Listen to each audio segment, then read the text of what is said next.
ఈరోజు వీడియోలో వృశ్చిక రాశి లేదా వృశ్చిక లగ్న స్వభావం ఏంటో చూద్దాము. ఈ రాశికి అధిపతి కుజుడు, మార్స్. దీనివల్ల వీళ్ళలో డిటర్మినేషన్, కరేజ్, ఫైటింగ్ స్పిరిట్, సంకల్పం చాలా బలంగా ఉంటాయి. ఒక్కసారి ఏదైనా నిర్ణయించుకుంటే దాన్ని పూర్తి చేసే వరకు వదిలిపెట్టరు. ఇంకా న్యాచురల్ జోడియాక్ సైన్‌లో ఇది అష్టమ రాశి. దీనివల్ల sudden transformations, unexpected up and downs, deep emotional experiences ఎక్కువగా కనిపిస్తాయి. ఒక దశ ముగిసి కొత్త వ్యక్తిగా మారే శక్తి వీళ్ళలో ఉంటుంది. ఈ రాశికి సింబల్ అయిన తేలులాగానే వీళ్ళు బయటికి చాలా సైలెంట్‌గా, కామ్‌గా కనిపించినా లోపల మాత్రం చాలా ఇంటెన్స్ ఎమోషన్స్, పవర్‌ఫుల్ థాట్స్ ఉంటాయి.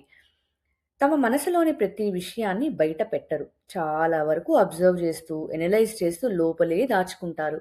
అందుకే వీళ్ళలో సీక్రెసీ అన్న, మిస్టరీ, ఇన్వెస్టిగేషన్ నేచర్ ఎక్కువగా కనిపిస్తాయి. ఒక విషయం లేదా బాధ మనసులో పెట్టుకుంటే చాలా కాలం గుర్తుపెట్టుకుంటారు. టైం వచ్చినప్పుడు మాత్రమే రియాక్ట్ అవుతారు. ఇంకా వృశ్చిక రాశి జలతత్వ రాశి. దానివల్ల వీరిలో భావోద్వేగాలు చాలా లోతుగా ఉంటాయి. సముద్రము ఎలా అయితే పైకి ప్రశాంతంగా కనిపించినా లోపల లోతుంటుందో, అలాగే ఈ రాశి వారి మనసులోని భావాలు, ఆలోచనలు కూడా బయటికంత సులభంగా కనిపించవు.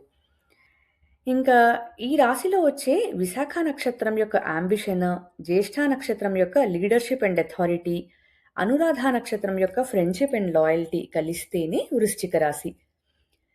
చూసారు గదా! వృశ్చిక రాశి గురించి. ఒకవేళ మీలో ఈ క్వాలిటీస్ గనక కనిపిస్తున్నట్టయితే కామెంట్ చేయండి. మరొక వీడియోలో ధనస్సు రాశి గురించి చూద్దాము. ధన్యవాదాలు. నమస్కారం.